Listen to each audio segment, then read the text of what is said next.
nandito tayo ngayon sa Ruwi Church kung saan ginaganap ang simbang gabi guys. So etong mga bilen guys na naka-display dito ay nakaugalian ng mga Pilipino. Yan, si Jesus sa Sabsaban. Ayan guys, oh. Siyempre guys, meron dong Mama Mary, yung pintuan ng church. At siyempre guys, hindi nawawala yung parol dyan guys. Yung parol na nakasabit dito, ang laki-laki. Yan guys, oh. Yan. Siyempre, may Christmas tree doon. Yan. Dito lang to guys, at hindi mawawala ang pinakamalaking Christmas tree. Yan. Nakabungad na dito yan. Laging nandito yan kapag Pasko.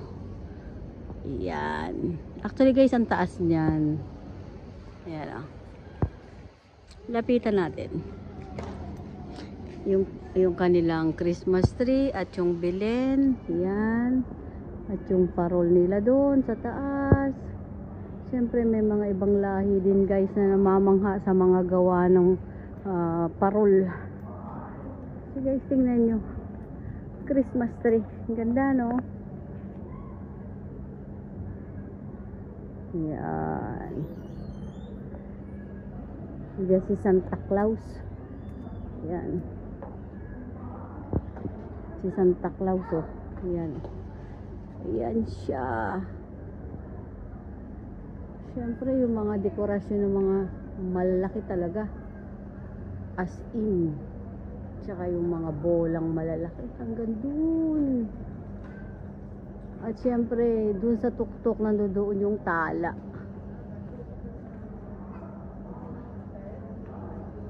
Yan guys, tala ng laki. Ang laki niyan eh.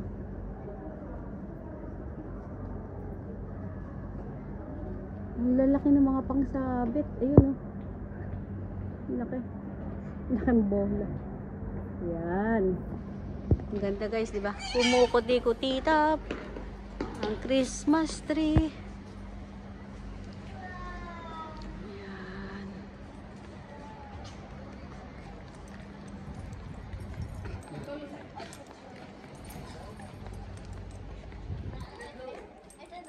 Hi. There is a sit. Why? You staring at me like that. Like you're blind. Yeah. So guys, ayan na. Pinakita ko na sa inyo ang Sabsaban. At ang pinakamalaking Christmas tree doon sa sulok. So yun lang guys. Papasok na tayo ngayon kasi start na ng misa. Yan. Meron silang malaking tala. Ayan o. Yan. Diba? Laki ng tala nila nakasabit. So, meron din sila rito kumukutitap na bahay ni Mama Mary.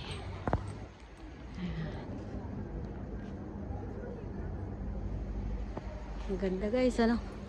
At yung mga ay bebe, mga parol na gawa sa recycling. Ito gawa sa kapis. Yan. Ito ay gawa sa walis. No, yung parang mga kahoy. Yan. Yung parol na yan ay gawa sa mga pera-perasong kahoy. Ito naman ay gawa sa kapis. Pero may laman siya sa loob.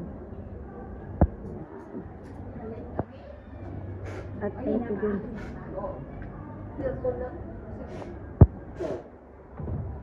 Ayan.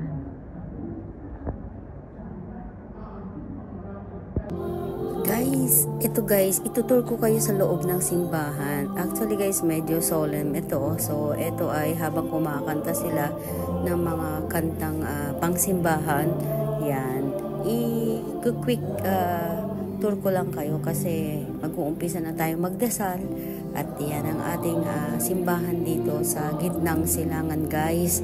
Napakaganda guys sa loob at ang daming taong nagsisimba rito guys. Hindi lang mga Pilipino, iba't ibang lahi pero sila ay mga Katoliko. Yan ang makikita nyo sa loob ng simbahan. Para lang ding Pilipinas. Kaya lang, syempre, yung mga katabi natin ay iba't ibang lahi, guys. Yan. Okay na, guys.